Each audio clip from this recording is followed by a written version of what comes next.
Chennai central நோக்கி வந்த Thiruvananthapuram express தண்டவாளத்துல ஏற்பட்ட திடீர் விரிசல். ரயில்வே ஊழியர் அலறல் சத்தத்தால மிகப்பெரிய விபத்து தவிர்க்கப்பட்டிருக்கு. ரயில்வே ஊழியருடைய செயலை பார்த்து அதிர்ந்து போன பயணிகள் ரயில் நிப்பாட்டியிருக்காங்க.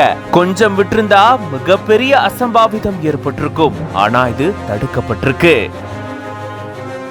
கேரள மாநிலம் திருவனந்தபுரத்திலிருந்து சென்னை சென்ட்ரலுக்கு தினமும் அரக்கோணம் வழியா திருவனந்தபுரம் எக்ஸ்பிரஸ் இயக்கப்பட்டு வருது.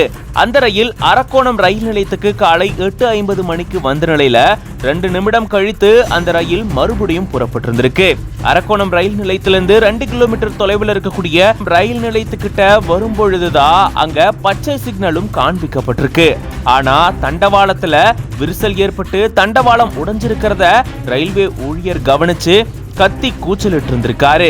ஆனா அதுக்குள்ள ரயிலினுடைய என்ஜின், முன்பதிவில்லாத பெட்டி மற்றும் ஏசி பெட்டிகள் அந்த தண்டவாளத்தை கடந்திருக்கு. S1 கோச்சில இருந்த மக்கள் இப்படி ரயில்வே ஊழியர் அலறி கொண்டே இருக்கிறத பார்த்து உடனடியா அபாய சங்கிலியை பிடிச்சு இழுத்திருக்காங்க. அதை தொடர்ந்து ரயில் நிறுத்தப்பட்டிருக்கு. அதுக்கப்புறமா தான் என்ன நடந்தது அப்படின்ற விவரம் இன்ஜின் லோகோ பைலட்டுக்கு தெரிவிக்கப்பட்டிருக்கு.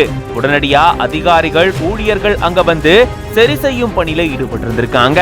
உடைந்த தண்டவாளத்துல கப்ளிங் பிளேட்டுகள் வைக்கப்பட்டு தற்காலிகமா சீரமைச்சிருந்திருக்காங்க. 9:40 மணிக்கு அந்த ரயில் அங்கிருந்து கிளம்பி போயிருந்திருக்கு. ரயில்வே ஊழியர்களுடைய இந்த செயலால மிகப்பெரிய விபத்து தவிர்க்கப்பட்டிருக்கு. அவருடைய அலறல் சத்தம் கேட்டு பயணிகள் செஞ்ச செயலால இப்படி ஒரு விபத்து தவிர்க்கப்பட்டிருக்கு. இதனால 45 நிமிடம் தாமதமா அந்த ரயில் கிளம்பி போயிருந்திருக்கு. இந்த சம்பவத்தால அந்த பகுதியில பெரும் பரபரப்பு சூழல் ஏற்பட்டிருக்கு. இது பத்தின உங்களோட கருத்துக்களை கமெண்ட்ஸ்ல சொல்லுங்க. மேலும் பல செய்திகளுக்கு பிஹைண்ட் ரூட்ஸ் பேஜை ஃபாலோ பண்ணிக்கோங்க.